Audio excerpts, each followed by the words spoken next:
باللہ من الشیطان الرجیم بسم اللہ الرحمن الرحیم اذن للذین یقاتلون بأنہم ظلموا وإن اللہ علی نصرہم لقدیر الذین اخرجوا من دیارہم بغیر حق الا ان یقولوا ربنا اللہ ولولا دفع اللہ الناس بعضهم ببعض لهدمت صوامع وبيع وصلوات ومساجد يذكر فيها اسم الله كثيرا ولينصرن الله من ينصره إن الله لقوي عزيز الذين إن مكناهم في الأرض أقاموا الصلاة وآتوا الزكاة وأمروا بالمعروف ونهوا عن المنكر ولله عاقبة الأمور وإن يكذبوك فقد كذبت قبلهم قوم نوح وعاد وثمود وقوم إبراهيم وقوم لوط وأصحاب مدين وكذب موسى فأمليت للكافرين ثم أخذتهم فكيف كان نكير فكأي من قرية أهلكناها وهي ظالمة فهي خاوية على عروشها وبئر معطلة وقصر مشيد صدق اللہ مولانا العظیم۔ معزز خواتین و حضرات، مکرم معتکفین، شرکائے اجتماع جمعہ اور عزیزان گرامی قدر،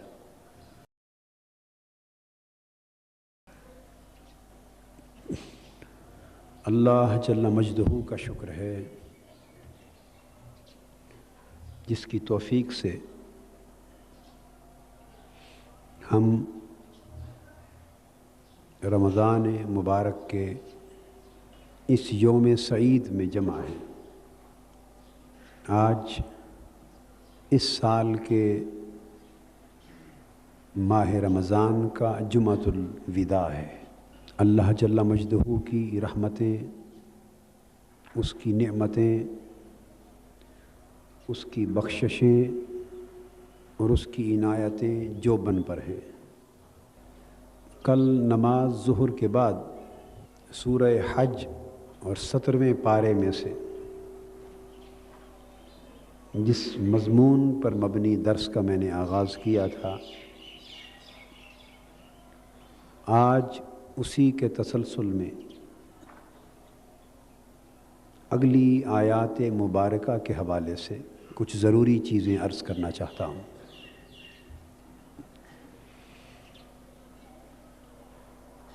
ہم نے سورہ حج کی آیت نمبر 39 کی روشنی میں اپنی بات یہاں ختم کی تھی۔ اذن للذین یقاتلون بأنہم ظلموا، جب مسلمان اسلام کی سربلندی کے لیے، اسلامی ریاست کے قیام اور ایک عالمگیر اسلامی انقلاب کی بنیاد رکھنے کے لیے مکہ سے ہجرت کر کے مدینہ آ گئے، انہوں نے اسلام کی عظمت اور سطوت کی خاطر اور مصطفی مشن کی کامیابی کی خاطر اپنا گھر بار، وطن، کاروبار، تجارت، بیوی بچے، الغرض تمام دنیاوی مفادات تج کر دیے، چھوڑ دیے، اور صحابہ کرام نے جماعتی سطح پر اپنی تاریخ کی سب سے بڑی قربانی اسلام کی خاطر پیش کی، اور اس تاریخ کی سب سے بڑی قربانی ہجرت مدینہ تھی۔ اور انہوں نے اپنا مسکن، اپنا ٹھکانہ اور اپنا مرکز مدینہ منورہ کی سرزمین کو بنا لیا۔ اس وقت یہ تعداد میں تھوڑے تھے، مگر اسلامی ریاست کے قیام کا اعلان ہو چکا تھا، جس کے سربراہ حضور نبی اکرم صلی اللہ علیہ وآلہ وسلم آئینی طور پر مقرر ہو گئے تھے، آئینی طور پر۔ اور اسلامی ریاست مدینہ کا ایک باقاعدہ اسلامی دستور لکھا جا چکا تھا۔ اس وقت مسلمانوں کے عدداً تھوڑے ہونے کے باوجود اللہ جل مجدہ کی طرف سے حکم جہاد آ گیا۔ اس وقت دشمنیاں بہت زیادہ تھیں، تمام اطراف اور اکناف میں مخالفتیں تھیں۔ یہود ریاست کے اندر رہنے والی یہود کی اقلیت مخالف تھی، عیسائی مخالف تھے، ارد گرد کے عرب قبائل مخالف تھے، مکہ کے کفار مشرکین اور مکہ کی سلطنت مخالف تھی، اندرون عرب ہر سمت مخالف، اور بیرون عرب روم اور شام جو اس وقت امریکہ اور روس کی طرح دو عالمی طاقتیں تھیں، وہ بھی مخالف تھیں۔ اور اسلام کی اٹھتی ہوئی اس طاقت کو، اسلامی انقلاب کی روز افزوں انقلابی تحریک کو نہ اندرون ملک دشمن طاقتیں برداشت کرنے کو تیار تھیں، اور نہ بیرون ملک عالمی دشمن اور عالمی سامراج برداشت کرنے کو تیار تھے۔ ایسے حالات میں مسلمانوں کو اللہ رب العزت نے حکم جہاد دے دیا۔ ارشاد فرمایا، چونکہ مسلمانوں پر بے پناہ ظلم ہوا ہے اور ظلم ہو رہا ہے، لہٰذا آج تک انہیں جہاد سے ہم نے روک رکھا تھا۔ قرآن مجید میں ذکر آیا ہے کہ آج تک انہیں جہاد کا حکم نہیں تھا، دین دشمن طاقتوں کے مقابلے میں تلوار اٹھانے کی اجازت آج تک نہیں تھی۔ آج تک یہ مصائب، مشکلات صرف برداشت کرتے آ رہے تھے، اب حکم ہوا پہلی بار، اذن للذین یقاتلون بانہم ظلموا، کہ چونکہ بڑا ظلم ہوا ہے مسلمانوں پر، لہٰذا اپنی مظلومیت کا بدلہ لینے اور اپنا دفاع کرنے کے لیے آج اس قوم سے تمہیں جنگ کرنے کی اجازت دے دی گئی ہے، حکم دے دیا گیا ہے جو تم پر جنگ مسلط کرتے رہے ہیں، تمہیں پریشان کرتے رہے ہیں، تمہیں دبانے کی کوشش کرتے رہے۔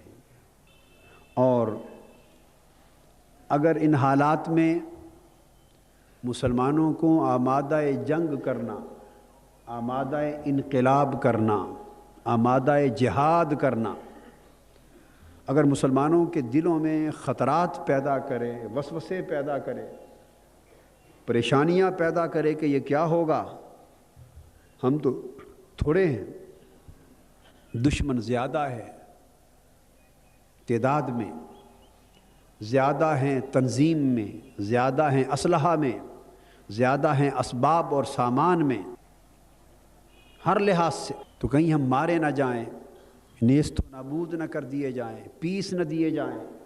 فرمایا میرے حبیب صلی اللہ علیہ وسلم، اس اذن جہاد سے جو ان کے دلوں میں خطرات پیدا ہوں گے، ان خطرات کے ازالے کے لیے میرا یہ اعلان بھی ان تک پہنچا دے، وَإِنَّ اللَّهَ عَلَىٰ نَصْرِهِمْ لَقَدِيرٌ۔ مسلمانوں، اب تمہاری بقا خاموش رہنے میں نہیں بلکہ سراپا جہاد بن جانے میں ہے۔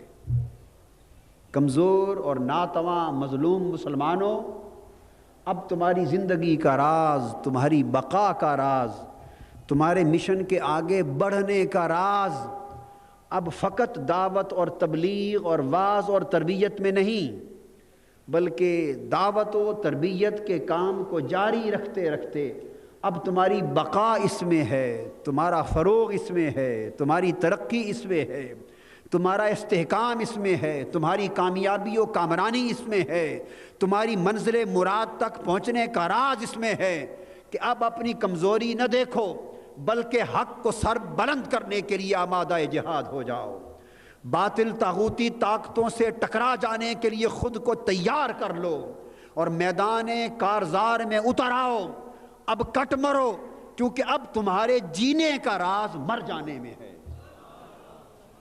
تمہارے جینے کا راز، اگر مرنے پر تم تیار ہو گئے تو تمہیں کوئی مار نہیں سکے گا۔ تمہارا جینا اب مرنے کے راستے سے گزر کے آئے گا۔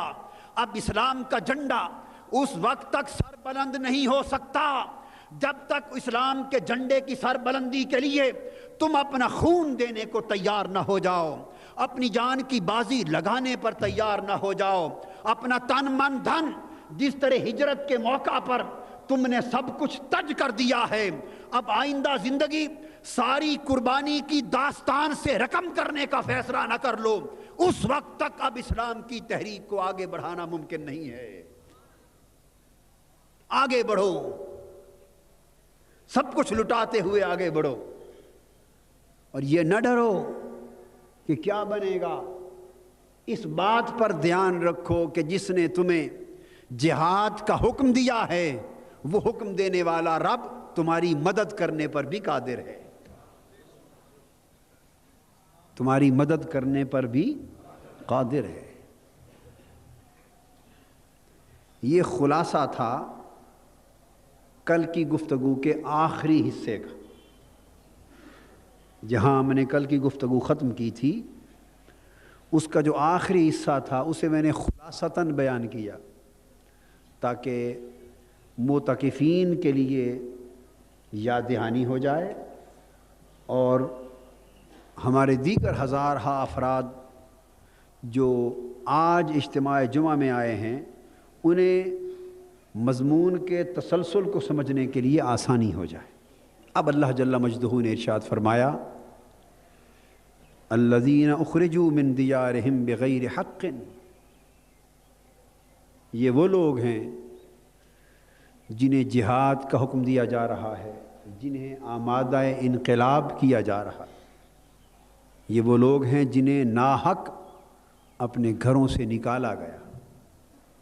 یعنی پہلی آیت میں بیان فرمایا کہ یہ وہ لوگ ہیں جن پر جنگ قتال مسلط کیا گیا، جنہیں پریشان کیا گیا، جن کے خون سے ہولی کھیلی گئی، جن کی جانیں تلف کی گئیں، جنہیں مارا گیا۔ دوسری آیت میں فرمایا کہ یہ وہ لوگ ہیں جنہیں ناحق اپنے گھروں سے نکالا گیا، یعنی ہجرت کی طرف اشارہ ہو رہا ہے کہ انہیں اتنا تنگ کیا کہ یہ اپنا گھر بار چھوڑ کر، اپنا وطن چھوڑ کر، اپنا ملک چھوڑ کر میلوں دور ایک نئی بستی میں آ کے آباد ہونے پر مجبور ہوئے۔ وہ بستی جس کا نام یثرب تھا، اور اب حضور علیہ الصلوۃ والسلام کی قدوم میمنت لزوم کے ساتھ وہ بستی یثرب کی بجائے مدینہ طیبہ بن گئی تھی۔ اللہ رب العزت نے فرمایا کہ انہیں ناحق گھروں سے کیوں نکالا گیا؟ ان کا کوئی جائیداد کا جھگڑا تھا مکہ کے کافروں کے ساتھ؟ بولیے نہیں۔ کوئی کاروباری تنازع تھا مکہ کے کافروں کے ساتھ؟ کوئی خاندانی رشتوں میں کشمکش تھی، کشیدگی تھی؟ کوئی معاشرتی حالات کے اندر تناؤ اور پریشانی تھی؟ کوئی کسی قسم کی ذاتی رنجش، دشمنی اور عداوت نہ تھی، پھر انہیں گھروں سے کیوں نکالا گیا؟ ان پر ظلم کیوں کیے گئے؟ اللہ رب العزت ارشاد فرماتے ہیں الا ان یقولوا ربنا اللہ، ان کا جرم صرف ایک تھا، ان کا جرم صرف ایک تھا، اور وہ جرم کیا تھا کہ انہوں نے مکہ کی وادی میں ایک نعرہ لگایا تھا، ایک نعرہ لگایا تھا کہ ہمارا رب صرف اللہ ہے۔ اس سے مکہ کے جو قریش تھے ان کی جھوٹی خدائی کا جو نظام تھا، مصنوعی خدائی کا نظام، جو ان کے جان، مال، عزت و آبرو کے مالک بنا ہوئے تھے، ایک نظام فرعونیت بپا تھا، ان کی اس جھوٹی مصنوعی خدائی کے نظام کو خطرہ لاحق ہو گیا۔ انہوں نے انہیں اپنا خدا یا اپنا ناخدا ماننے سے انکار کر دیا اور ان کی آقائی کے بت کو توڑ ڈالا، مسترد کر دیا، کہا کہ ہم تمہاری جھوٹی خدائی اور آقائی کے نظام کو نہیں مانتے، بلکہ قالوا ربنا اللہ، اعلان کر دیا کہ ہمارا رب، ہمارا مولا، ہمارا آقا، ہمیں نظام دینے والا، ہمیں بندگی اور زندگی کا سلیقہ دینے والا، ہمیں ہدایت دینے والا، ہمیں زندگی کی روشنی عطا کرنے والا اور جادہ حیات سے باخبر کرنے والا، سب کچھ اللہ ہے، ہم اسی کی بات مانیں گے، اسی کے حکم پر چلیں گے اور اسی کے سامنے جواب دہ ہوں گے۔ یہ تھا معنی ربنا اللہ کا۔ اللہ پاک فرماتے ہیں بس یہ نعرہ بلند کرنے کی دیر تھی کہ ان کے اوپر مظالم، مصائب، آلام اور مشکلات کے پہاڑ گرائے جانے لگے، ان کی جانیں بھی خطرے میں پڑ گئیں، ان کے مال بھی خطرے میں پڑ گئے، ان کے گھر بار بھی خطرے میں پڑ گئے، بالآخر انہیں وطن چھوڑ کے ہجرت کرنا پڑی۔ یہ ایک نقطہ توجہ طلب ہے، یہ نقطہ توجہ طلب ہے۔ بعض اوقات دنیاوی زندگی میں ہمارے اپنے معاشروں میں کچھ سادہ لوح لوگ یہ سوال کرتے اور سوچتے ہیں کہ آپ نے کسی کا کیا بگاڑا ہے، کوئی آپ کی مخالفت کیوں کرتا ہے، کوئی آپ کی مخالفت کیوں کرے گا، کیا بگاڑا ہے؟ آپ نے کسی کو گالی دی، کسی سے جھگڑا کیا، کوئی تنازع نہیں، کوئی کشیدگی نہیں، کسی کو کیا پڑی آپ سے مخالفت کرنے کی؟ سادہ لوح بعض اوقات سوچتے ہیں۔ اللہ رب العزت نے قیامت تک کے اہل ایمان کے لیے اس ایک جملے میں اس سارے سوالوں کا جواب درج فرما دیا کہ اہل ایمان کے کام کی دو سطحیں ہیں، یاد رکھیں، اہل ایمان کے کام کی، بولیے، دو سطحیں۔ ایک تو یہ کہ وہ چپکے سے اپنی عبادت کرتے رہیں، نماز پڑھیں، ماہ رمضان آ جائے روزے رکھ لیں، آخری عشرہ آ جائے اعتکاف بیٹھ لیں، ہر سال اللہ توفیق دے حج کو چلے جائیں، عمرہ کر آئیں، اللہ توفیق دے زکوٰۃ ادا کر لیں، تسبیح پڑھ لیں، کسی بزرگ سے بیعت ہو تو سالانہ عرس میں جا کے شرکت کر لیں، تبلیغ کر لیں، واعظ کر لیں، تقریر کر لیں، خطاب کر لیں، میلاد کے جلسے کر لیں، 11ویں شریف کے اہتمام کر لیں، کسی کو دکھ نہ دیں، پریشان نہ کریں، حلال کھائیں، اللہ اللہ کریں اور مست زندگی گزاریں۔ ایک سطح اہل ایمان کے کام کی یہ ہے، آپ سمجھ گئے نا بات؟ ایک سطح یہ، ایک سطح اہل ایمان کے کام کی اور ہے۔ دوسری سطح یہ کہ جس طرح وہ خود اپنی زندگی کو پاکیزہ کر لیں، اس طرح وہ جس معاشرے میں رہ رہے ہیں اس معاشرے کے نظام کو بھی پاکیزہ کر لیں۔ یعنی یہ کہ نہ صرف خود اللہ کا بندہ بن کے رہیں بلکہ پورے معاشرے کے نظام کو بھی اللہ کی بندگی میں دے دیں. نہ صرف خود قرآن پر عمل کریں بلکہ قرآن کو پورے معاشرے کا نظام بنا ڈالیں اور باطل، کافرانہ، طاغوتی اور جھوٹا نظام جو اللہ کے احکام کے ساتھ متصادم ہے اسے ختم کر دیں اور اللہ کی دی ہوئی ہدایت کا نظام اس معاشرے میں بپا کریں.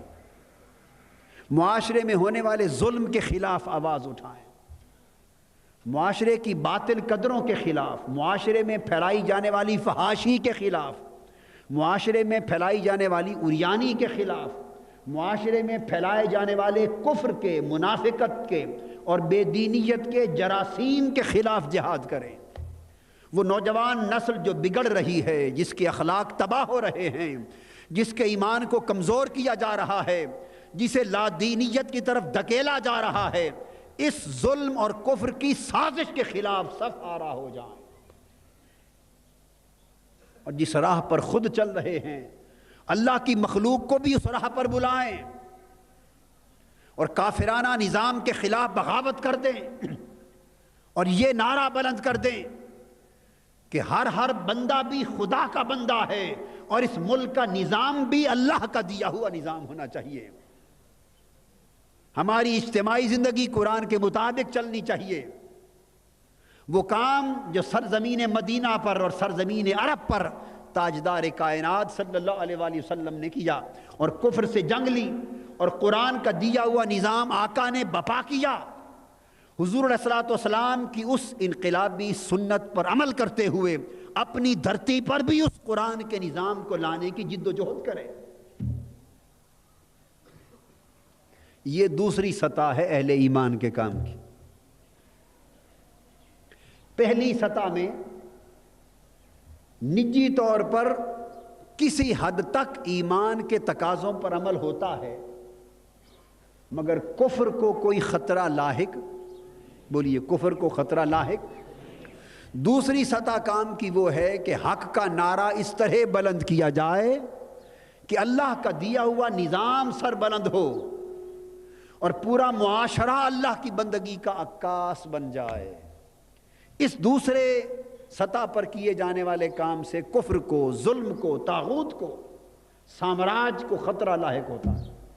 آپ دو سطحیں سمجھ گئی. اگر کام فقط پہلی سطح پر ہوتے رہے، اس کی مثال اس طرح ہے جیسے آپ اپنے گھر کو صاف کرتے رہیں، روزانہ صاف کریں، روزانہ دھوئیں، گھر کو روزانہ دھوئیں، اور کوئی شخص ہر روز آ کر آپ کے دروازے کے باہر گندگی کا، غلاظت کا کوڑا پھینک جائے، ڈھیر پھینک جائے اور گلی میں، محلے میں گندگی غلاظت کے ڈھیروں کے ڈھیر لگتے جائیں، لگتے جائیں، لگتے جائیں، پورا کا پورا معاشرہ اور پورا محلہ تعفن کا شکار ہو رہا ہو، گندگی پھیل رہی ہو، بیماری کے جراثیم پھیل رہے ہوں اور وہ جراثیم ہر گھر میں جا رہے ہوں اور آپ کے گھر میں بھی آ رہے ہوں، اور کوئی آپ سے یہ کہے اور آپ جھگڑا کریں، کوئی کہے بھئی آپ کو باقیوں کے ساتھ کیا معاملہ، آپ اپنے گھر کو صاف کرتے رہیں اور اللہ اللہ کریں. آپ اپنے گھر کی روزانہ صفائی کریں، کس نے روکا ہے آپ کو؟ کس نے؟ گھر کے اندر روزانہ صفائی کریں، باہر کیوں ٹانگ اڑاتے ہیں؟ گلی میں کوئی گند پھینک جائے یا خوشبو پھینک جائے، ڈھیر لگ جائیں گندگی کے، کچھ ہوتا پھرے، دوسرے کے کام میں کیوں ٹانگ اڑاتے ہیں؟ دوسروں کو گھروں میں جراثیم جا رہے ہیں، آپ کیوں ٹانگ اڑاتے ہیں؟ کوئی بیمار ہو رہا ہے، آپ کو کیا غرض؟ آپ اپنے گھر کی صفائی رکھیں. آپ سارے احباب سوچ کر مجھے جواب دیں اور پوری ایمانداری کے ساتھ جواب دیں، آپ کو یہ طرز عمل قبول ہوگا؟ جی ہوگا؟ آپ جواب دیں گے، یہ جواب دیں گے، خدا کے بندے میں ہر روز گھر صاف کرتا ہوں، سینکڑوں روپے روزانہ گھر کے اندر صفائی پہ لگاتا ہوں، مگر باہر گندگی کے ڈھیر لگے ہوئے ہیں، وہ گندگی کی ساری بدبو اندر آ جاتی، تو میری صفائی نہیں رہتی، میں اس صفائی کو کیا کروں؟ گندگی کے ڈھیر اندر آ رہے ہیں، بدبو اندر آ رہی ہے، جراثیم اندر آ رہے ہیں، تعفن اندر آ رہا ہے، امراض اندر آ رہی ہیں، ذہن برباد ہو رہے ہیں. تو دوسروں کے گھر تو برباد ہو ہی رہے ہیں، گلی کوچے تباہ ہو ہی رہے ہیں، مگر میرا گھر بھی کہاں بچ رہا ہے؟ میرا گھر بھی تو نہیں نہ بچ رہا اس کے اثرات سے، اور سارا محلہ بھی گندگی کی لپیٹ میں ہے۔ تو آپ کیا اس پر زندگی گزارنے کو تیار ہوں گے کہ ٹھیک ہے گھر کے اندر کی صفائی میں کرتا رہوں، باہر کوئی گند ڈالے کچھ کرتا رہے اس کی پرواہ نہ کرے؟ قبول ہے آپ کو؟ دوستو بالکل اسی طرح ایک انسان کا وجود ایک ریاست اور معاشرے کے اندر اس کے ذاتی گھر کی مانند ہے، اور پورا معاشرہ اور پوری سلطنت ایک محلے کی مانند ہے۔ آپ ہر روز نماز پڑھ کر اللہ اللہ کی ضربیں لگا کر اپنے اندر کے گھر کو صاف کرتے رہیں، باہر کا سارا معاشرہ پلیتی کا گھر بن رہا ہے، گندگی ہے، تعفن ہے، کفر ہے، منافقت ہے، ظلم ہے، رشوت ہے، بے روزگاری ہے، بے دینی ہے، اللہ کی نافرمانی ہے، فحاشی ہے ٹی وی پر، عریانی ہے ٹی وی پر، اللہ کی نافرمانی ہے، بے دینی ہے، ظلم ہے، پورا معاشرہ کفر کی طرف لے جایا جا رہا ہے۔ آپ اپنے گھر کے اندر صفائی کر رہے ہیں، اللہ اللہ کر رہا ہے۔ آپ کا اللہ اللہ کرتے رہنے سے جب پورے معاشرے میں کفر کی غلاظتیں جنم لے رہی ہیں، نہ آپ کے اندر کا گھر صاف رہے گا نہ پورا معاشرہ صاف رہے گا۔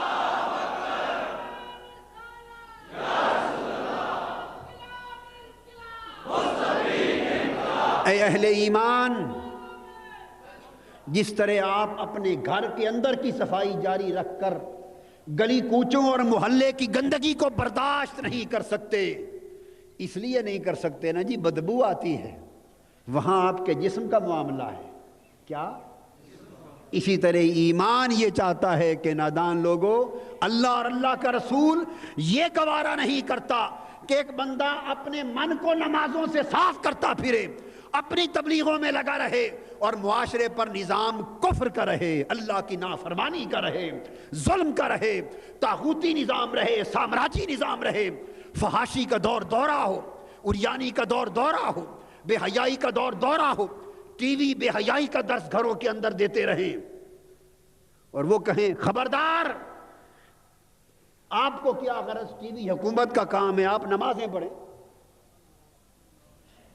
ہر روز ٹی وی، کوئی کہے آپ ٹی وی دیکھنا بند کر دیں، ٹی وی پھر اخبار میں ہر روز فحاشی عریانی ہے، میں نے کل بتایا تھا، ہر روز پورے کے پورے صفحے اداکاروں کے، عورتوں کے، عریاں لڑکیوں کے فوٹوؤں کے ساتھ بھرے۔ ہر اخبار نے اب ایک انجوائمنٹ کالم بنا دیا ہے، انجوائمنٹ کالم یعنی لطف اندوز ہونے کا کالم، اس میں کیا عورتوں کی عریاں تصویریں لگائی جاتی، آپ اس کے خلاف آواز بلند کریں، وہ کہیں گے آپ کو کیا غرض، مت اپنی نماز پڑھیں، تبلیغ کریں، اخبار اگر غلط ہے دیکھنا بند کر دیں، پڑھنا بند کر دیں، سمجھ رہے ہیں نا؟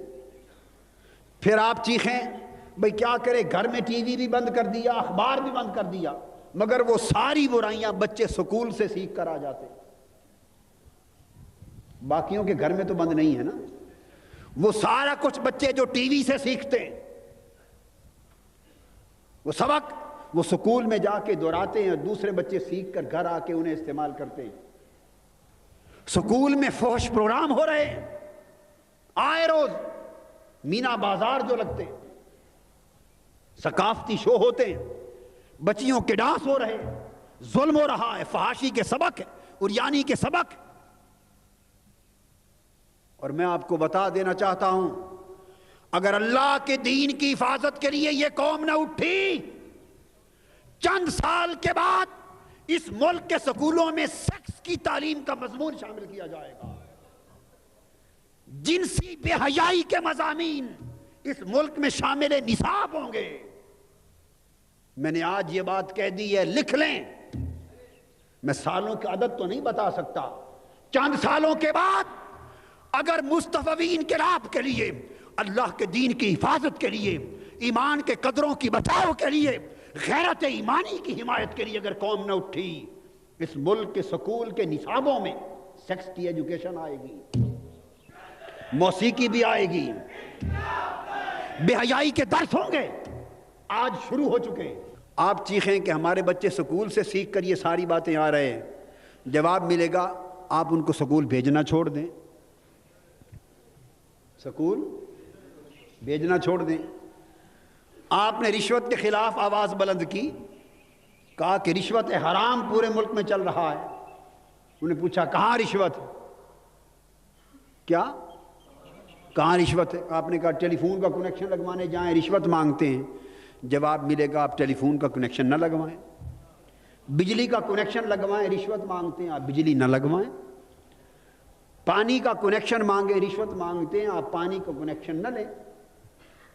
بچہ پڑھ گیا ہے، اس کی نوکری رشوت کے بغیر نہیں ملتی، رشوت حرام ہے میں دینا نہیں چاہتا، آپ کو شوق ہے دینے کا، نہ دیں، نوکری نہ لگوائیں۔ کرتے کرتے کرتے انجام کار زندگی کا یہ ہے کہ اس وقت تو معاشرے میں زندگی کا کوئی کام خالص جائز اور حلال طریقے سے ممکن نہیں۔ آخری جواب یہ ہوگا کہ آپ جینا ہی چھوڑ دیں۔ جینے کے پیچھے کیوں پڑے ہوئے ہیں؟ اگلے جہان چلے جائیں جہاں نیک روحیں رہتی ہیں۔ یہ تو ایسی دنیا ہے۔ تو میں بتانا یہ چاہتا ہوں کہ جس طرح گھر کے اندر کی صفائی کرنے اور گلی کوچے محلے میں گندگی کے ڈھیروں کے لگتے جانے سے یہ گزارا نہیں ہو سکتا، اسی طرح ایمان پکار پکار کے آوازیں دے رہا ہے، مگر ہماری روح کے کان بند ہو گئے۔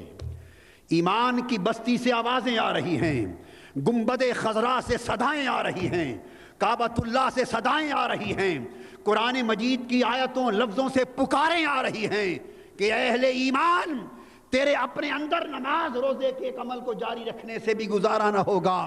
معاشرے کے اندر کفر کی غلاظتوں کے ڈھیر جمع ہو رہے ہیں۔ اللہ نے حیا کا درس دیا، بے حیائی کے درس جاری ہیں۔ اللہ نے تابع فرمانی کا درس دیا، نافرمانیاں جاری ہیں۔ معاشرے کفر کی طرف جا رہے ہیں، ظلم کی طرف جا رہے ہیں، رشوت کی طرف جا رہے ہیں، سود اور حرام کی طرف جا رہے ہیں، غبن کی طرف جا رہے ہیں، جھوٹ کی طرف جا رہے ہیں۔ الغرض ہر حرام زندگی کا نظام بن رہا ہے اور ہر حلال زندگی سے کوچ کرتا جا رہا ہے۔ یہ کیفیت مکہ کی سرزمین پر تھی۔ مکہ کی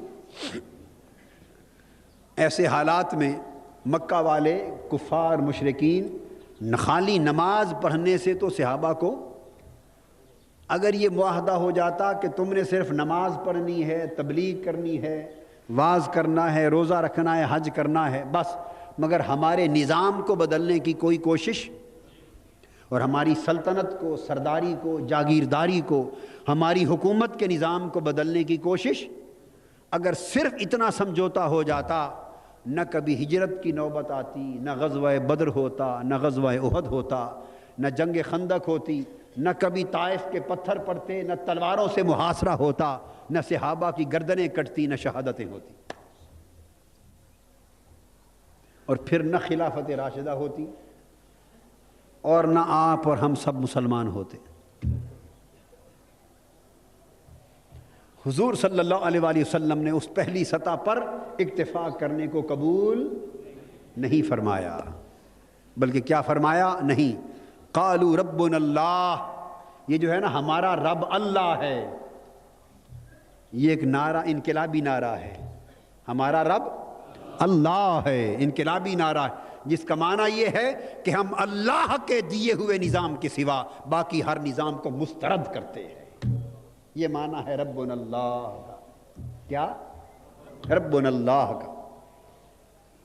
جس رب نے ہمیں پیدا کیا، پورا نظام زندگی اس رب کی ہدایت کے مطابق چلانا چاہتے ہیں، صرف مسجد کو نہیں، پورا معاشرہ اللہ کی ہدایت کے مطابق چلانا چاہتے ہیں۔ فرمایا قالوا ربنا اللہ، ان کا جرم صرف یہ تھا کہ انہوں نے اللہ کے رب ہونے کا انقلابی نعرہ بلند کیا، اور پھر اس کے نتیجے میں جنگ شروع ہو گئی، ان کو گھروں سے نکالا گیا، ان کو جانوں سے محروم کیا گیا۔ اب قرآن مجید کہتا ہے یہاں اگلی سے آیت نمبر 40 میں فرمایا وَلَوْلَا دَفْعُ اللَّهِ النَّاسِ بَعْضَهُمْ بِبَعْضٍ، اگر اللہ تعالیٰ بعض لوگوں کو بعض لوگوں کے ذریعے دور نہ فرماتا، بعض لوگوں کا تسلط اور بعض لوگوں کا قبضہ اور غلبہ اور حکومت، بعض لوگوں کی حکومت بعض لوگوں کی کوششوں کے ذریعے ختم نہ فرماتا۔ اب بات سمجھ رہے ہیں نا؟ یعنی آج ایک کی حکومت ہے، دوسرے لوگوں نے ان کے خلاف جد و جہد کی، تگ و دو کی، اور ان کی حکومت کا تختہ الٹ ڈالا۔ کل کسی اور کی حکومت یا سلطنت اور تسلط ہے، وہ غلط راہ پر جا رہے ہیں، ظلم کر رہے ہیں، ناانصافی کر رہے ہیں، اللہ کی نافرمانی کر رہے ہیں۔ اہل حق اٹھے، اہل حق، انہوں نے ان کے تسلط کو چیلنج کیا اور جد و جہد کی، جہاد کیا، انقلاب بپا کیا، جانوں کی بازی لگائی اور ان کے قبضے سے معاشرے کو نکال لیا، نظام بدل ڈالا۔ پھر کسی اور کا نظام آیا، اس نے ظلم کیا، کفر مسلط کرنے کی کوشش کی، یا بے دینی مسلط کرنے کی کوشش کی، یا بے حیائی لانے کی کوشش کی، اللہ کی نافرمانی کا نظام نافذ کرنے کی کوشش کی۔ پھر اہل حق اٹھے، جماعت بنائی، جد و جہد کی، تگ و دو کی، قربانیاں دیں، اور قربانیاں دے کر بالآخر ان کو ہٹا دیا۔ تو یہ ایک مسلسل عمل ہے۔ بولیے کیا؟ ایک مسلسل انقلابی جد و جہد کا عمل۔ اس کو قرآن مجید کہہ رہا ہے وَلَوْلَا دَفْعُ اللَّهِ النَّاسَ بَعْضَهُمْ بِبَعْضٍ۔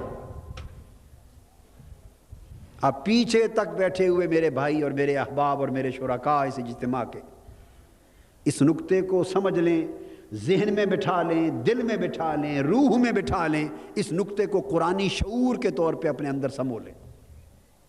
یہ قرآن کہہ رہا ہے۔ اب اس مقام پر قرآن سیدھے ٹکراؤ کی بات کر رہا ہے۔ کیا؟ وَلَوْلَا دَفْعُ اللَّهِ النَّاسَ بَعْضَهُمْ بِبَعْضٍ۔ میں نے قرآن مجید کا حوالہ پورا دے دیا ہے، گھر جا کے اٹھائیے، قرآن مجید کو پڑھیے۔ 17واں پارہ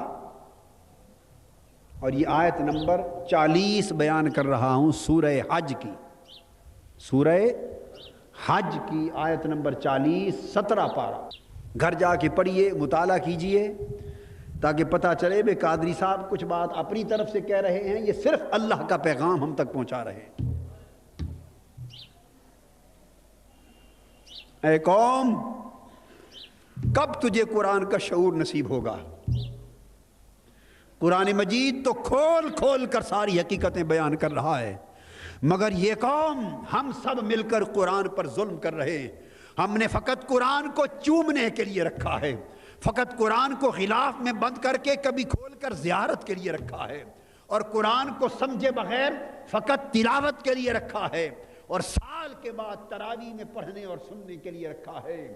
اے پاکستانی قوم، کب وہ دن آئے گا جب تو آگے بڑھے گی اور قرآن کے پیغام کو سمجھنے کی کوشش کرے گی، قرآن کا مضمون سمجھنے کی کوشش کرے گی، اور جو بات اللہ قرآن کی زبان میں ہمیں پہنچا رہا ہے، ہمیں سمجھا رہا ہے، اسے سمجھنے کی کوشش کرے گی، اور قرآن کی کہی ہوئی بات کو سمجھ کر عمل کی کوشش کرے گی۔ اور وہ دن کب آئے گا جب قرآن کے پیغام کو عملی جامہ پہنانے کے لیے یہ قوم ہر قربانی کے لیے اٹھ کھڑی ہوگی، نعرہ انقلاب بلند کرے گی، سراپا جہاد بن جائے گی، بے دینیت سے ٹکرانے پر تیار ہو جائے گی، اور نظام کفر اکھاڑ کے پھینک دینے اور قرآن کا نظام دنیا پر بپا کرنے کا فیصلہ کر لیا۔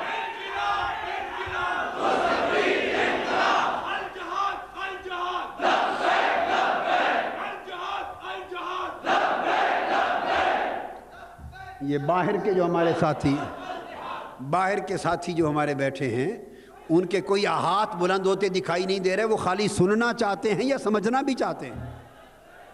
پچھلے آخر تک والے بھی بتائیں نا۔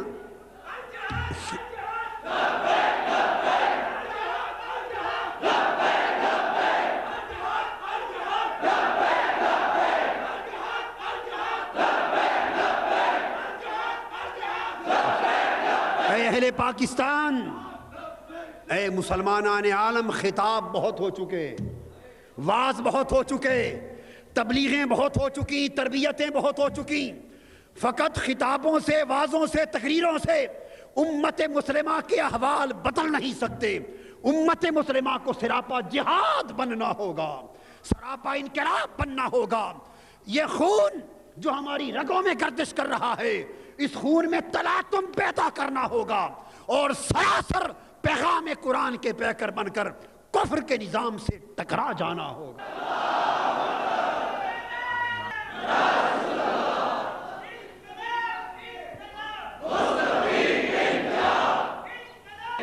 اللہ رب العزت نے فرمایا، ان الفاظ کو یاد کر لیں، وَلَوْلَا دَفْعُ اللَّهِ النَّاسَ بَعْضَهُمْ بِبَعْضٍ، یہ اللہ پاک کا امر ہے۔ فرمایا یہ ہمارا حکم ہے، ہمارا امر ہے، ہماری منشا ہے، ہمارا بھیجا ہوا نظام ہے کہ جب کچھ لوگ مسلط ہو جائیں اور ان سے دین کو نقصان پہنچ رہا ہو، دین کی قدریں پامال ہو رہی ہوں، حق کو نقصان پہنچ رہا ہو، لوگوں کے حق نہ مل رہے ہوں، دین نافذ نہ ہو رہا ہو، ایمان کمزور ہو رہا ہو، بے حیائی، فحاشی، عریانی، بے دینی یہ چیزیں فروغ پا رہی ہوں، ایسے حالات میں فرمایا ہمارا امر ہے کہ لوگ اٹھیں اور جو مسلط لوگ ہیں ان کو ہٹا دیں۔ پھر ایسا ہو جائے جب وہ باطل کی طرف بڑھنے لگے، ظلم کی طرف بڑھنے لگے، پھر لوگ اٹھیں اور ان ظالموں کو اور ظلم کو ہٹا دیں۔ تو یہ پوری کی پوری حرکت مسلسل ایک انقلابی جد و جہد کی صورت میں مسلمانوں کی اجتماعی زندگی کے اندر جاری رہنی چاہیے۔ فرمایا اگر ایسا نہ ہوتا، اگر ایسا نہ ہوتا اور اگر ایسا نہ ہو کہ جو اقتدار پر آ گیا آپ نے کہا چلو ٹھیک ہے وہ بیٹھے ہیں کر رہے ہیں کام، ہم اپنا کام کریں، کیا ضرورت ہے انہیں چھیڑ چھاڑ کرنے کی؟ کیا ضرورت ہے انہیں چھیڑ چھاڑ کرنے کی؟ اگر ایسی بات ہوتی تو اللہ رب العزت نے جب موسیٰ علیہ السلام کو رسالت بخشی تو حکم نہ دیتے اللہ پاک کہ اے موسیٰ سیدھا فرعون کی طرف جا، وہ باغی ہو چکا ہے، اذهب الى فرعون انه طغى۔ اور پھر آگے قرآن مجید میں ہے جا کے یہ کہہ کہ ہارون علیہ السلام کو بھی لے جا اور کہ انا رسولا رب العالمین ان ارسل معنا بنی اسرائیل۔ اللہ پاک فرما سکتے تھے اے موسیٰ جا، فرعون جیسا ہے اس کی جیسی بھی حکومت اور نظام ہے، تمہیں اس کی حکومت، اس کی سیاست اور اس کے نظام سے کیا غرض؟ تو جا کے میری توحید کا پیغام دے، اپنی رسالت کا پیغام دے، لوگوں کو آخرت کی تبلیغ کر، نیکی کی تبلیغ کر، تقوی کا سبق دے، اللہ اللہ سکھا۔ رہ گیا فرعون، اس کی حکومت، اس کی سلطنت، اس سے کیا سروکار تمہیں؟ وہ سیاسی بات ہے، چھوڑ دو۔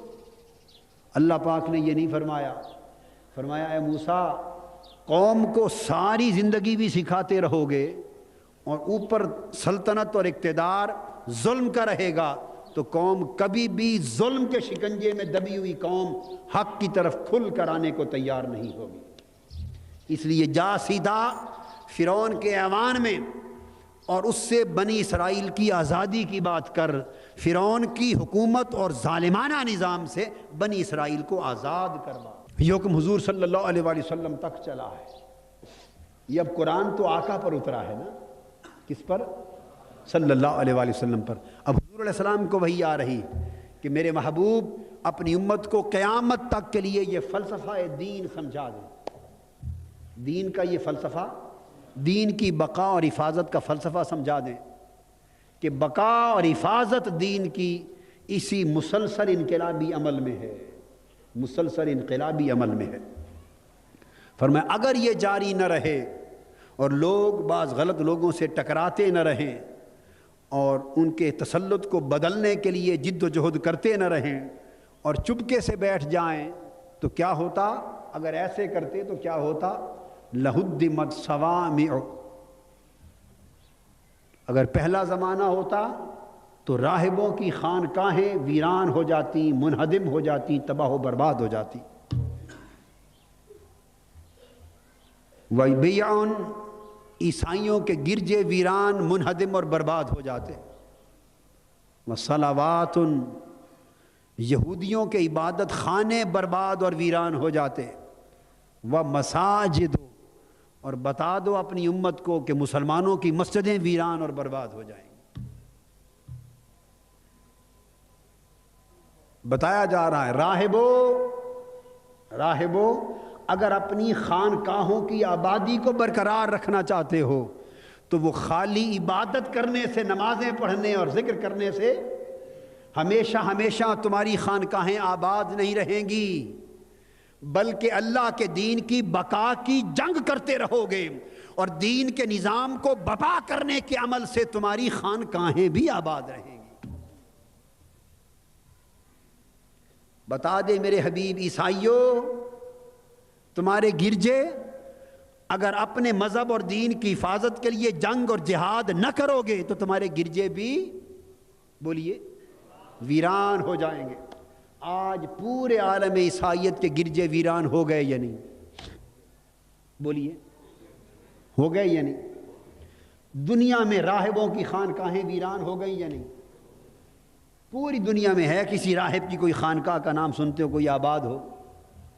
میں بڑا خاص نکتہ ہے جو عرض کر رہا ہوں قرآن مجید کے حوالے سے۔ پوری دنیا میں راہب بڑے عبادت گزار ہوتے تھے، ان کی خانقاہیں آباد ہیں؟ نہیں۔ کیوں؟ انہوں نے کہا کہ ہمیں سیاست سے، جنگ لڑنے سے، جہاد کرنے سے، نظام بدلنے سے، بادشاہوں سے لڑائی کرنے سے کیا سروکار؟ ہم تو بھائی فقیر لوگ ہیں، ہم تو۔ یہ راہب یعنی پہلے حضور علیہ السلام کے امت سے پہلا جو زمانہ تھا اس زمانے کے پیر تھے، بنی اسرائیل کے زمانے کے پیر تھے راہب، اس زمانے کے پیر تھے، وہ راہب کہلاتے تھے۔ ہمارے زمانے میں مشائخ اور پیر کہلاتے ہیں، اللہ کی عبادت کرنے والے لوگ، تسبیح کرنے والے، ذکر اذکار کرنے والے، تزکیہ نفس کرنے والے، جنگلوں میں ریاضات اور مجاہدے کرنے والے، اور لوگوں کو اللہ اللہ کا درس دینے والے۔ یہ اس زمانے لوگوں کے مرشد تھے، پیر تھے، ان کو راہب یا رہبان کہتے ہیں۔ اور ہمارے زمانے میں اس امت میں پیر ہیں، مشائخ ہیں، پیران کرام ہیں۔ ان راہبوں نے بھی یہ کہا، جب ظالم بادشاہوں کی سلطنتیں آئیں، حکومتیں آئیں، انبیاء علیہ السلام آئے، امتیں آئیں، انقلابی لوگ آئے، کہا کہ ظالم بادشاہوں کے خلاف جنگ کریں، جہاد کریں، اس نظام کو بدل ڈالیں، حق کو سر بلند کریں۔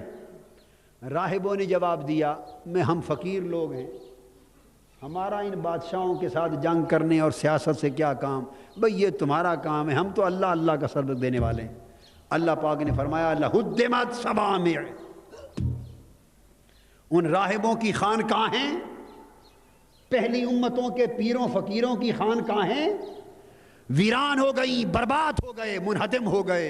آج کوئی اللہ اللہ کرنے کے لیے آنے کو تیار، وہ دیواریں بھی گر گئیں، ویران ہو گئے۔ وَصَوَامِعُ، پھر فرمایا وَبِيَعٌ، عیسائیوں کا وقت آ گیا۔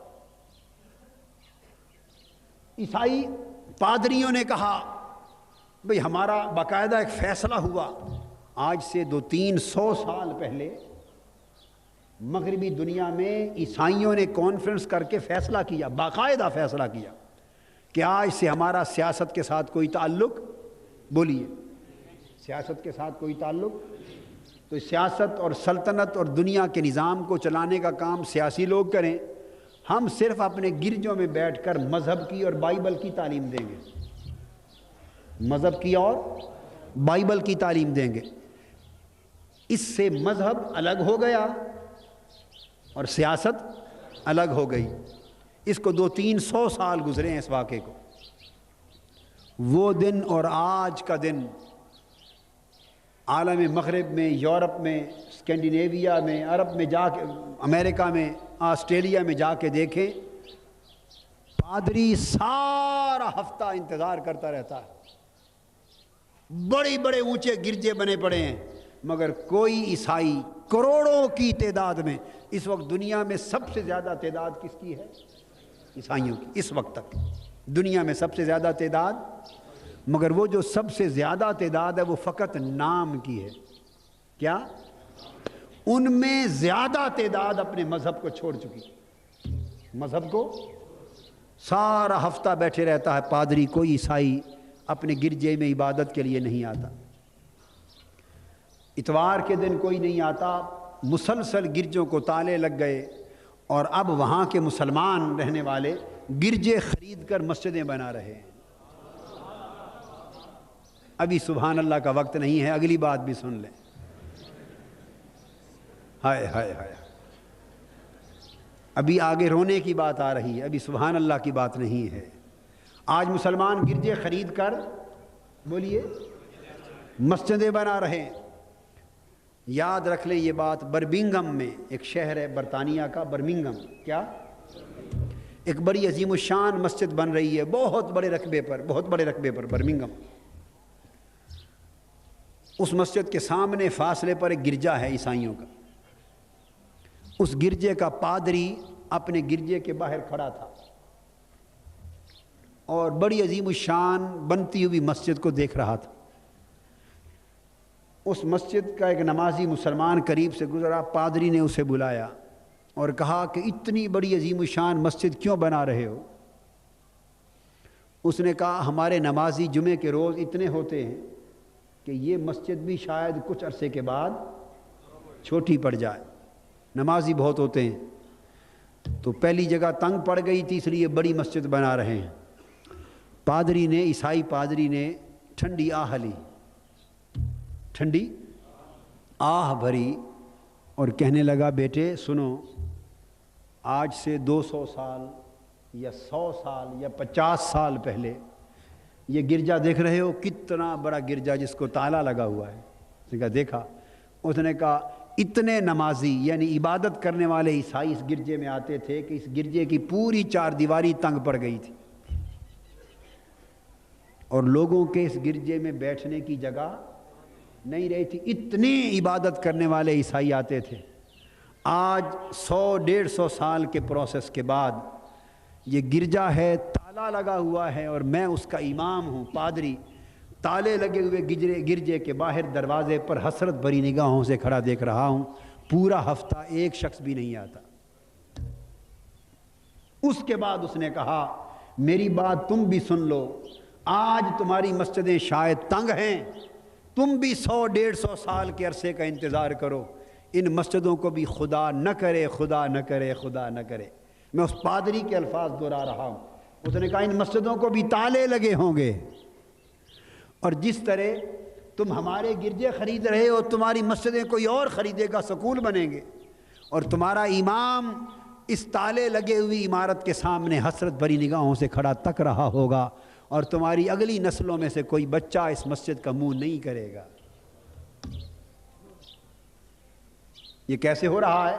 آج اس کا منظر دکھائی دیتا ہے۔ جمعہ کے دن نماز کے وقت آج یورپ کی مسجدوں میں جائیں تو جوان نمازی نظر نہیں آتے، بوڑھے ریٹائرڈ لوگ نمازیں پڑھتے ہیں، بوڑھے اور ریٹائرڈ لوگ نمازیں پڑھتے ہیں، ان کے بچے ان کے ساتھ نہیں آتے۔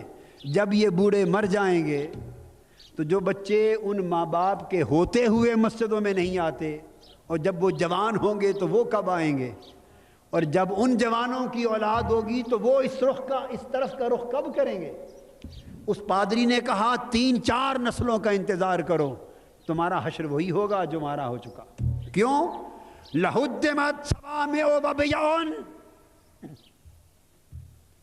جس قوم نے اپنے دین و مذہب کی سربلندی کی خاطر جہاد چھوڑ دیا، اپنے دین و مذہب کی اقامت کی خاطر انقلاب چھوڑ دیا، اور باطل کافرانہ نظام سے ٹکرانے کا عمل چھوڑ دیا، اور اس پر خوش رہے کہ چلو مسجدوں میں نمازیں پڑھیں، تبلیغیں کریں، کیا ضرورت پڑی بادشاہوں اور حکومتوں سے ٹکر لینے کی؟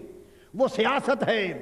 جس قوم نے سیاست سمجھ کر دین کی سربلندی کے جہاد کا عمل چھوڑ دیا، وقت آئے گا اس قوم کے عبادت گاہیں ویران ہو جائیں گی، جیسے عیسائیوں کے گرجے ویران ہو گئے، راہبوں کی خانقاہیں ویران ہو گئیں، اور جیسے عیسائیوں کی عبادت گاہیں ویران ہو گئیں۔ وَصَلَوَاتٌ، اگلا لفظ ہے قرآن کا، یہودیوں کے عبادت خانے ویران ہو گئے، یہودیوں کے عبادت خانے ویران ہو گئے۔ اور آگے درد بھرا لفظ آ رہا ہے، اس لفظ کو جب میں پڑھتا ہوں میرے جگر سے کوہک اٹھتی ہے، میرے دل سے کوہک اٹھتی ہے، میرے رونگٹے کھڑے ہوتے ہیں، میری آنکھیں برسنا چاہتی ہیں، یہ جذبات بھری آگ، دل چاہتا ہے معاشرے کو لگ جائے، ہر سینہ جل اٹھے، ہر تن میں آگ لگ جائے، ہر جوان اٹھ کھڑا ہو اور ہر ایک کے اندر اس شعور کی بیداری ہو جائے۔ اگلا لفظ کیا ہے؟ قرآن نے بتا دیا ہے، سوا میں ہو، ویران ہو گئے، وہ بیان، عیسائیوں کے ویران ہو گئے، وہ صلواتن، یہودیوں کے ویران ہو گئے۔ چوتھا لفظ قرآن نے بیان کر دیا ہے، وہ مساجد۔ مسلمانوں، اگر جہاد کے لیے نہیں اٹھو گے اور دین مصطفی کی سربلندی کے لیے انقلاب بپا نہیں کرو گے، فاسقوں سے جنگ نہیں کرو گے، ظالموں سے جنگ نہیں کرو گے، زانیوں سے جنگ نہیں کرو گے، شرابیوں سے جنگ نہیں کرو گے، دین دشمن طاقتوں سے جنگ نہیں کرو گے، بے دینی کے نظام سے جنگ نہیں کرو گے، فحاشی سے جنگ نہیں کرو گے، عریانی سے جنگ نہیں کرو گے، کفر طاغوت کے نظام سے جنگ نہیں کرو گے، تو یاد رکھو جو کچھ یہودیوں کے ساتھ بیتا، عیسائیوں کے ساتھ بیتا، راہبوں کے ساتھ بیتا، انتظار کرو وہ کچھ تمہارے ساتھ اور تمہاری مسجدوں کے ساتھ بھی بیتے گا۔ ہائے ہائے ہائے، علماء کہاں ہیں؟ ہمارے معاشرے کے پیران کرام کہاں ہیں؟ مشائخ کہاں ہیں؟ بیعت کے سلسلے رکھنے والے کہاں ہیں؟ گدیاں کہاں ہیں؟ فقیروں کہاں ہو؟ معزز پیران کرام کہاں ہو؟ مدرسے چلانے والوں کہاں ہو؟ مسجدوں کے امام کہاں ہیں؟ روحوں کی آواز، قرآن کی پکار روحوں کے کان سے سن لو۔ یہ گدیاں سلامت نہیں رہیں گی، پیر خانے سلامت نہیں رہیں گے۔ میں تو درد ہے جو سنا رہا ہوں، درد ہے جو آپ تک پہنچا رہا ہوں۔ یہ بیعت کے سلسلے سلامت نہیں رہیں گے، صرف 2 نسلوں کی بات ہے۔ آج اگر طاہر القادری کی بات کسی کی سمجھ میں نہیں آ رہی تو شاید نہ آئے، ارے 20-25 سال کی بات ہے، بیعتیں ختم ہو جائیں گی، سلسلے ختم ہو جائیں گے، خانقاہیں ختم ہو جائیں گی، مرکز ختم ہو جائیں گے، ویرانیاں ہوں گی۔ کیوں؟ اگر یہ سب لوگ مصطفیٰ کے نظام کے لیے اٹھ کھڑے نہ ہوئے۔ ہائے ہائے،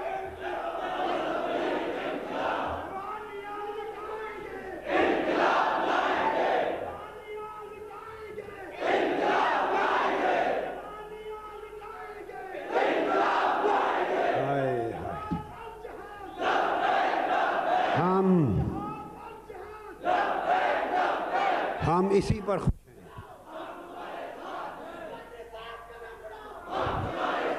ہم اسی پر خوش ہیں کہ ہماری بیعت فلاں بزرگ سے ہے، اللہ سلامت رکھے، اس میں برکت دے۔ مگر ذرا یوں بھی سوچ کے دیکھو کہ آپ کی بیعت تو فلاں بزرگ سے ہے، آپ کی اولاد کی بھی ہے جو پڑھ لکھ گئی ہے۔ تھوڑا سوچو گریبان میں جھانک کر، آپ کی وہ اولاد جس نے MSc کر لی، MA کر لیا، لا کر لیا، یونیورسٹی تک چلی گئی، پڑھ لکھ گئی، اس کی بیعت بھی اسی بزرگ سے ہے جس کے ساتھ آپ کی ہے۔ کب سمجھ میں آئے گی یہ بات؟ ہم خوش ہیں کہ ہمارا پیر خانہ فلاں ہے، ارے یوں جواب دو، آپ کی اولاد کا بھی وہی پیر خانہ ہے یا نہیں؟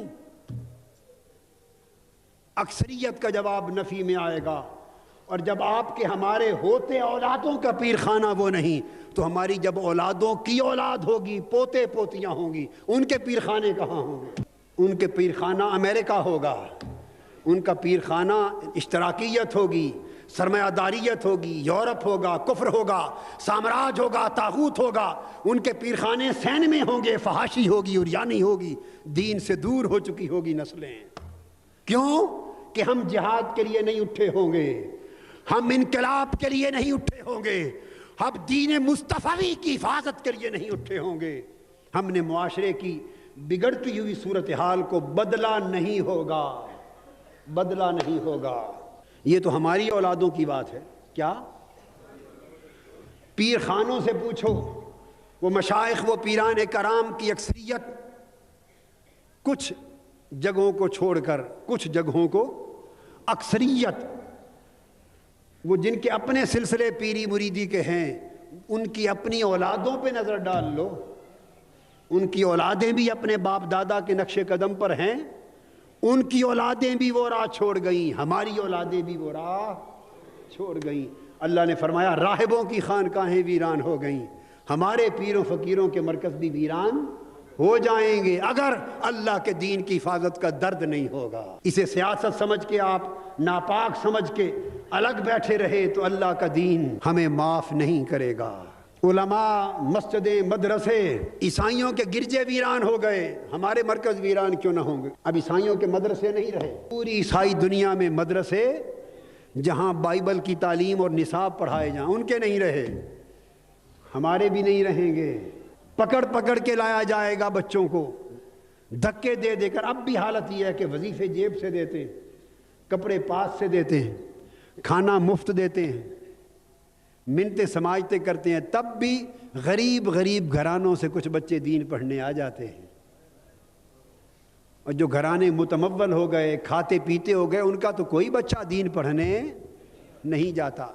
اور جب ان غریب گھرانوں میں بھی تعلیم عام ہوگی ان کے بچے بھی دین پڑھنے نہیں آئیں گے۔ تھوڑا 20-25 سال بعد کا ایک آئینہ سامنے رکھ کر حالات کا جائزہ لو، مدرسے ہوں گے، معتمم بیٹھے ہوں گے، مگر داخلہ لینے والا طالب علم کوئی نہ ہوگا۔ کیوں کہ گلا تو گھونٹ دیا اہل مدرسہ نے تیرا، کہاں سے آئے صدا لا الہ الا اللہ۔ حق کا کلمہ، حق کی آواز بلند نہیں ہو رہی، ظالم حکمرانوں کے خلاف قوم کو جہاد کے لیے آمادہ نہیں کیا جا رہا، سمجھوتے ہو رہے مفاد کی خاطر، مصلحت کی خاطر۔ اور یہ کہتے ہیں جی ہم عالم لوگ ہیں، مولوی لوگ ہیں، فقیر لوگ ہیں، پیر لوگ ہیں، دیندار لوگ ہیں، ہمارا کام اللہ اللہ کی تعلیم دینا ہے، ہم سیاست کو کیا جانیں۔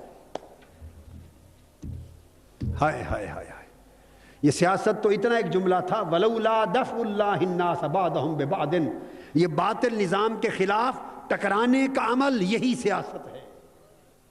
باطل نظام کے خلاف ٹکرانے کا عمل بولیے یہی سیاست ہے۔ لب لباب یہ نکلا کہ مسلمانوں اگر تم نے سیاست چھوڑ دی تو تمہارا مذہب ویران ہو جائے گا۔ مسلمانوں تم نے سیاست چھوڑ دی تو تمہارا مذہب ویران ہو جائے گا۔ آج بولیے معاشرے کا ذہن یہ بن گیا ہے یا نہیں؟ بھئی یہ خالی مذہب کا کام کرتے تو بڑا اچھا تھا، یہ سیاست میں نہیں آنا تھا۔ بولیے ذہن بن گیا یا نہیں؟ قادری صاحب یہ خالی مذہب کا کام کرتے، فہم القرآن میں آتے، ٹی وی میں خطاب کرتے، واعظ دیتے، تقریریں کرتے، قرآن کے درس دیتے، کتنے اچھے لگتے تھے، بڑا اچھا تھا۔ یہ جو سیاست میں آئے اچھا نہیں کیا۔ ہائے ہائے ہائے، میں کل کہہ رہا تھا یہ قوم خطاب پسند ہو گئی، انقلاب پسند نہ رہی۔ یہ قوم خطاب پسند ہو گئی، انقلاب پسند نہ رہی۔ سیاست میں آئے اچھا نہیں۔ قرآن اسی موضوع پر گفتگو فرما رہا ہے، کلام کر رہا ہے کہ مذہب تب آباد رہتا ہے جب سیاست مصطفیٰ کے دین کے پاس ہو،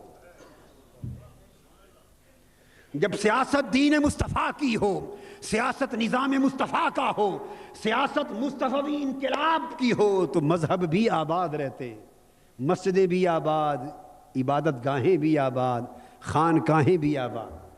مذہب تب آباد رہتے ہیں اگر سیاست اہل حق کے پاس، سیاست بولیے اہل حق کے پاس۔ ترکی میں مسلمانوں کی حکومت نہیں ہے جی، تو وہاں کی اکثر مسجدیں میوزیم بن چکی، پتہ ہے آپ کو؟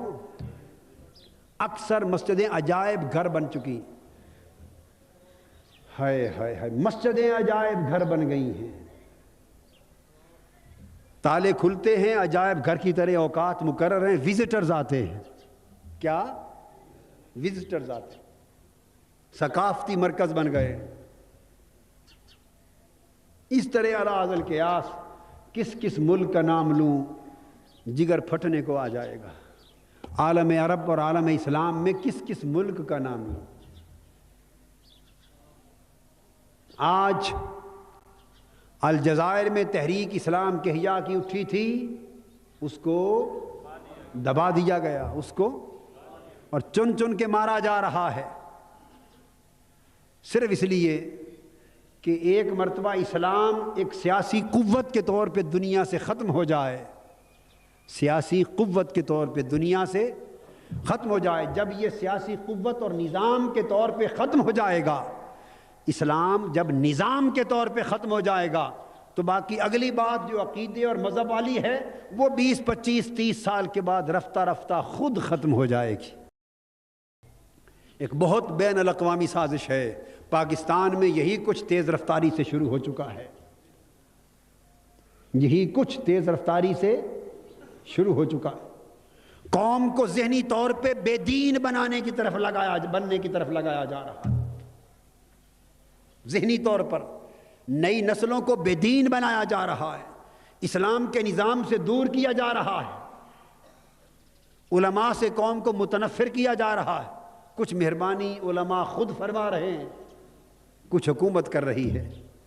مل جل کر باہمی کوششوں سے اللہ معاف کرے اور ہم سب کو ہدایت دے، ہمارے حال پہ کرم فرما دے. قوم کو، اگلی نسلوں کو دین سے دور کیا جا رہا ہے.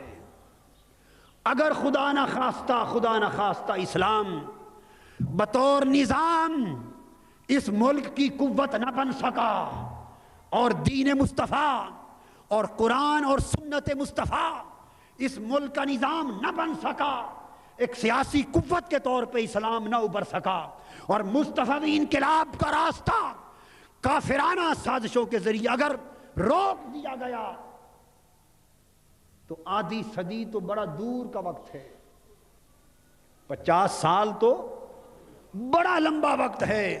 اس سے بہت پہلے ہماری 2 نسلوں کے بعد سرزمین پاکستان کے مسلمان گھروں کا نقشہ کچھ اور ہوگا جو ہماری آنکھیں آج دیکھنے کا بھی تصور نہیں کر سکتی. دیکھنے کا تصور بھی. اس ملک میں داڑھی منڈے لوگوں کو امام بنایا جائے گا. یہ میرے سارے جملے لکھ لیں، اس کو جو چاہیں کہہ لیں، لکھ لیں. داڑھی منڈے لوگوں کو امام و خطیب بنایا جائے گا. دین کے نظام کے نفاذ کا اعلان یا گفتگو اس ملک میں قانوناً جرم ہوگی. جو اسلامی نظام کی بات کرے گا اسے قید کر دیا جائے گا، جیل بھیج دیا جائے گا. آگے چلیے، لکھے ہوئے خطبے اس قوم کے امام و خطیبوں کو دے دیے جائیں گے. بس فقط اتنے فضائل مسائل بیان کرو، اس سے آگے کی کوئی بات نہ کرو. فحاشی، عریانی اور بے دینی کا وہ نقشہ ہوگا کہ حیا والی آنکھیں اور درد والی آنکھیں اس نقشے کو دیکھنے کے قابل نہ رہیں گی. اگر مصطفی انقلاب کا ساتھ اس قوم نے نہ دیا اور دین محمدی کی سربلندی کے لیے قوم نے جہاد نہ کیا، اللہ کے دین کو ایک قوت بنانے کے لیے اس قوم نے اپنے آپ کو انقلاب کے لیے تیار نہ کیا. قرآن 2 ٹوک لفظوں میں فرما رہا، خانقاہیں، گرجے، عبادت خانے، مسجدیں سب ویران ہو گئے جو جاتے. یذکر فی اسم اللہ کثیرا، جہاں آج اللہ کا نام بڑی کثرت سے لیا جاتا ہے، جہاں آج اللہ کا ذکر بڑی کثرت سے ہوتا ہے، اگر اللہ کے دین کی سربلندی کے لیے جہاد کا عمل ختم ہو گیا تو جہاں آج اللہ کا ذکر کثرت سے ہوتا ہے، قرآن کہتا ہے وہی جگہیں اللہ کے ذکر سے خالی ہو جائیں گی. اللہ پاک نے فرمایا وَلَا يَنْصُرَنَّ اللَّهُ مَن يَنْصُرُهُ. اب اگر آپ کہیں کہ اللہ ہماری مدد فرمائے گا، اگر آپ فرمائیں کہ اللہ ہماری، بولیے، مدد فرمائے گا، تو اس کا جواب بھی سن لیں. ہم کہتے ہیں نا اچھا اللہ بھلی کرے گا، اللہ مدد فرمائے گا، اے اللہ ہماری مدد فرما. نہیں کرتے دعا، اے اللہ ہماری مدد فرما، اے اللہ ہم پر رحمت فرما، اے اللہ ہمیں اسلامی نظام عطا کر دے، ہماری مدد کا دعائیں کرتے ہیں نا. اس دعا کا جواب سن لیں قرآن کیا دیتا ہے. قرآن کہتا ہے وَلَا يَنْصُرَنَّ اللَّهُ مَن يَنْصُرُهُ، اللہ اسی کی مدد کرتا ہے جو خود اللہ کی مدد کرتا ہے. فیصلہ 2 ٹوک ہے. اللہ اسی کی مدد کرتا ہے جو اللہ کی مدد کرتا ہے. اور اللہ کی مدد سے کیا مراد؟ اللہ کے دین کی مدد کرتا ہے.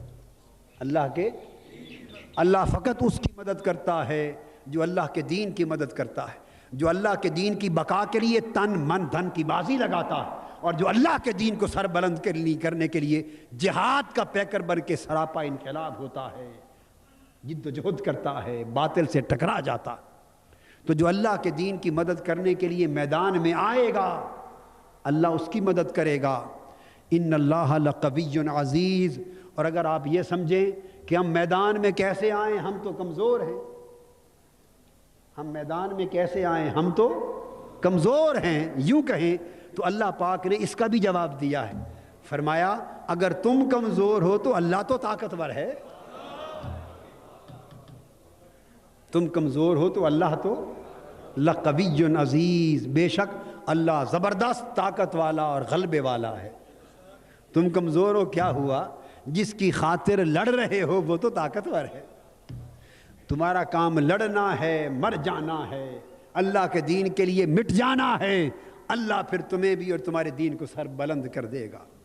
اس پر اللہ پاک نے فرمایا الذین ان مکناہم فی الارض، یہ مدینہ میں آ کے بسنے والے مسلمان بے شک آج تھوڑے اور کمزور ہیں، مگر فرمایا جب ان کو حکومت ملے گی، الذین ان مکناہم فی الارض، جب انہیں زمین میں تمکن، سلطنت اور حکومت ملے گی، تسلط ملے گا، تو تب جا کر نماز کا نظام قائم ہوگا۔ اقاموا الصلاۃ وآتوا الزکاۃ وامروا بالمعروف ونہوا عن المنکر وللہ عاقبۃ الامور۔ جب ان کو حکومت ملے گی، بے دینوں کو نہیں، جو دین نافذ ہی نہیں کرنا چاہتے، ان کے اقتدار اور حکومت کے پر آنے سے زمین پر اللہ کا دین کیسے نافذ ہوگا؟ فرمایا جب اللہ والوں کو حکومت ملے گی، سلطنت ملے گی، زمین پر تسلط ملے گا، تب یہ زمین پر نماز کا نظام لائیں گے، زکوٰۃ کا نظام لائیں گے، اچھائی کا حکم دیا کریں گے، اور ہر برائی کو ختم کریں گے، اس کو مٹا دیں گے، اور برائی سے لوگوں کو منع کریں گے، اور کاموں کا انجام اللہ کے ہاتھ میں ہے۔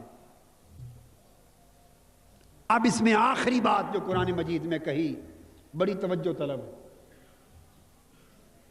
اب فرمایا کیا کر انسان سوچتا ہے جس میدان میں جب آئیں تو پھر بڑے کیچڑ اچھلتے ہیں، اس میدان میں آئیں تو بڑی باتیں ہوتی، ہر بات کو بور توڑ کے پیش کیا جاتا ہے، تہمتیں لگتی ہیں، الزام لگتے ہیں، مخالف پروپیگنڈا کرتے ہیں، بڑا فتنہ بپا ہوتا ہے، پریشانی ہوتی، ہوتا ہے یا نہیں ہوتا؟ ہوا ہے یا نہیں؟ ہمیشہ سے ہوتا رہا ہے، ہو رہا ہے، اور قیامت تک یہ سلسلہ جاری، حق کے خلاف یہ شیطانی سلسلہ جاری رہتا۔ تو فرمایا میرے حبیب، میرے لاڈلے رسول صلی اللہ علیہ وآلہ وسلم، آپ یا اگر آپ کے صحابہ اور انقلابی مجاہد مومن یہ کہیں کہ ٹکرانے سے دشمن پروپیگنڈا کرے گا، جھٹلائیں گے، ہمیں جھوٹا کہیں گے، دھوکے باز کہیں گے، ہیلا ساز کہیں گے، کہیں گے ان کی بات نہ مانو، جھٹلائیں گے، تو میرے حبیب اپنے غلاموں سے کہہ دو اس بات سے بھی نہ گھبرائیں، اور آپ کے دل میں بھی اس بات سے ملال اور بوجھ نہ آئے۔ فرمایا وَإِن يُكَذِّبُوكَ، آپ بے خطر کود پڑیں، آتش نمرود میں عشق بے خطر کود پڑا، آتش نمرود میں عشق، عقل ہے محو تماشائے لبے بام، ابھی عقل سوچتی رہتی ہے اس میدان میں کودے تو کیا کیا تہمتیں ہوں گی، کیا کیا ہوگا، عشق نہیں سوچتا کیا ہوگا، بے خطر کودتا ہے۔ فرمایا میرے حبیب آپ حق کی خاطر میدان گرم کر لیں، باطل طاقتوں کو للکاریں، طاغوتی سامراجی کافرانہ نظام کے خلاف ٹکرانے کے لیے جد و جہد کا آغاز کر لیں، اور نہ گھبرائیں کہ لوگ جھٹلائیں گے، نہ گھبرائیں کہ لوگ جھٹلائیں گے۔ فرمایا وہیں یکذبوکا، اگر آپ کو جھٹلائیں گے تو کیا ہوا؟ اللہ پاک حوصلہ بندھا رہا ہے اہل حق کا اپنے محبوب پیغمبر صلی اللہ علیہ وآلہ وسلم کے ذریعے سے۔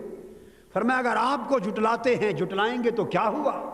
فَقَدْ كَذَّبَتْ قَبْلَهُمْ قَوْمُ نُوحٍ، میرے حضرت نوح کی قوم نے بھی ان کو جھٹلایا تھا، عاد کی قوم نے بھی جھٹلایا تھا، ثمود کی قوم نے بھی جھٹلایا تھا، وَقَوْمُ ابراہیم وَقَوْمُ لوط، حضرت ابراہیم کی قوم نے بھی انہیں جھٹلایا تھا، حضرت لوط کی قوم نے بھی جھٹلایا تھا، مدین کی قوم نے بھی حضرت شعیب کو جھٹلایا تھا، وَكُذِّبَ موسیٰ، اور حضرت موسیٰ کی قوم مصر کے قبطیوں نے بھی جھٹلایا تھا۔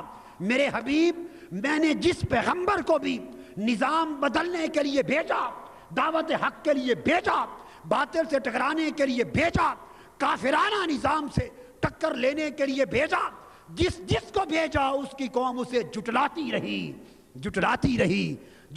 رہی۔ مگر میں اپنے پیغمبروں سے کہتا رہا، میرے پیغمبروں، منکروں کا کام جھٹلانا ہے، جھٹلائے جانے کی فکر نہ کرو، میرا پیغام پہنچاتے رہو، ان کا جھٹلانا نہ دیکھو، میرا تصدیق کرنا دیکھو۔ فَأَمْلَيْتُ لِلْكَافِرِينَ ثُمَّ أَخَذْتُهُمْ، وہ قومیں جھٹلاتی رہی۔ جھٹلانا منکرین کا شیوا ہے، جن کے مفاد پہ زد آئے گی وہ تو چیخیں گے، وہ تو جھٹلائیں گے، وہ پروپیگنڈا کریں گے، وہ تہمتیں لگائیں گے، الزام لگائیں گے، وسوسے ڈالیں گے، شیطنت پیدا کریں گے، اچھالیں گے، جو کچھ ان سے ہو سکے گا کریں گے، تاکہ آپ متذبذب ہو جائیں، متزلزل ہو جائیں۔ اللہ پاک نے اپنے محبوب نبی سے فرمایا، وہی راستہ پیروی کے لیے ہمارے سامنے بھی موجود ہے۔ اگر ہم آقا کی امت ہیں، ہمیں اپنے حوصلے بلند رکھنے چاہیے، یقین کامل رکھنے چاہیے، متذبذب نہیں ہونا چاہیے، متزلزل نہیں ہونا چاہیے، ڈگمگانا نہیں چاہیے، شیطانی فتنوں سے گھبرانا نہیں چاہیے، وسوسوں سے گھبرانا نہیں چاہیے۔ اللہ نے فرمایا ہر پیغمبر کو بھی منکر جھٹلاتے رہے، اور تم اور ہم کیا ہیں؟ ہم انہی پیغمبروں کے غلام ہی تو ہیں، اور کیا ہیں؟ ان نبیوں کی امت ہیں، ان کے غلام ہیں، ان کے نقش قدم پر چلنا چاہتے ہیں۔ اگر ان کے نقش قدم پر چلنا ہے تو تمہیں بھی جھٹلایا جائے گا، تمہیں بھی۔ یہ اس لیے کیا جاتا ہے تاکہ گھبرا کے، ہار کر، حوصلہ ہار کر، ہمت ہار کے تم بیٹھ جاؤ، چھوڑ دو بھئی یار یہ تو عجیب کام ہے، لوگ گالیاں دے رہے ہیں، جھٹلا رہے ہیں۔ اللہ پاک نے فرمایا فَأَمْلَيْتُ لِلْكَافِرِينَ، وہ جھٹلانے والے کافر، جھٹلانے والے منکر، میں بھی ان کو ڈیل دیتا رہا۔ یہ جواب آ گیا، لوگ کہتے ہیں یار اتنی ڈیل مل گئی، اتنے عرصے سے طاقت میں ہیں، اتنے عرصے سے اونچے چڑھ گئے۔ اللہ پاک نے فرمایا کیا میں بھی ڈیل دیتا رہا؟ کیا 13 برس حضور علیہ السلام مکہ میں تھے، کافر ظلم کرتے رہے، 13 برس تک اللہ انہیں ڈھیل دیتا رہا، اور 8 برس مدینہ میں کافر جنگوں پر جنگیں مسلط کرتے رہے، اللہ انہیں ڈھیل دیتا رہا۔ 13 اور 8 21 برس تاجدار کائنات صلی اللہ علیہ وآلہ وسلم کی حیات طیبہ کے اندر 21 برس مکہ کے ظالموں کو ڈھیل دی جاتی رہی۔ 8 ہجری میں جا کے مکہ فتح ہوا، 21 برس ظلم کرتے رہے ڈھیل۔ اللہ نے فرمایا اور اس سے بھی زیادہ ڈھیلیں دیتا رہا۔ فَأَمْلَيْتُ لِلْكَافِرِينَ، میں نے بڑی ڈھیل دی، مگر یاد رکھیں وہ ڈھیل ہمیشہ کی نہیں ہوتی۔ ثُمَّ أَخَذْتُهُمْ، بالآخر میرا عذاب جوش میں آیا اور میں نے ان کو پکڑ لیا۔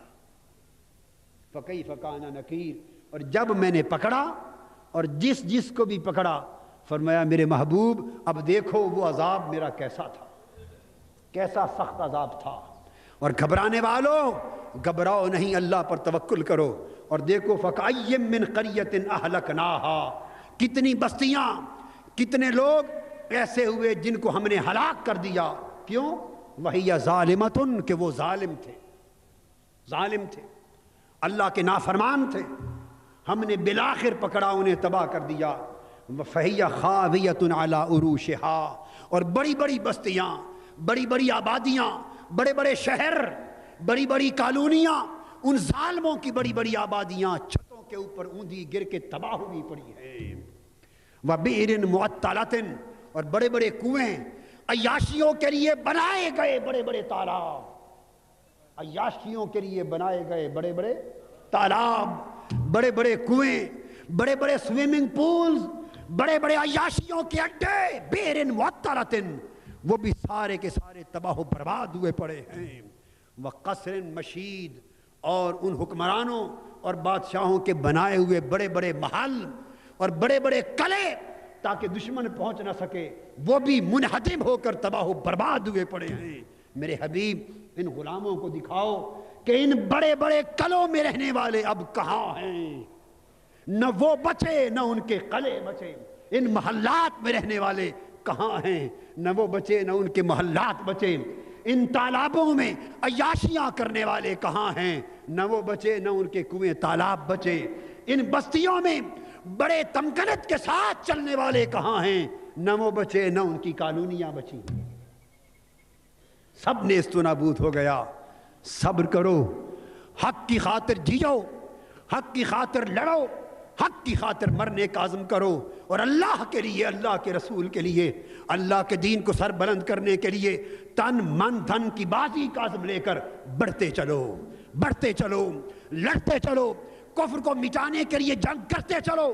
وقت آئے گا کفر کی ڈھیل کو نہ دیکھو، وقت آئے گا جب گرفت ہوگی سب ظلم نیست و نابود ہو جائے گا، حق اور حق والے سر بلند کر دیے جائیں گے۔ حاضرین محترم، میرا کام تو اور کچھ نہیں، فقط قرآن کا پیغام پہنچانا ہے اس قوم کے ایک ایک بچے تک، امت مسلمہ کے ایک ایک فرد تک۔ اللہ پاک مجھے اور آپ کو پھر اس کی سمجھ بھی عطا کر دے اور عمل کی توفیق اور ہمت بھی عطا کر دے۔ وما علینا الا البلاغ۔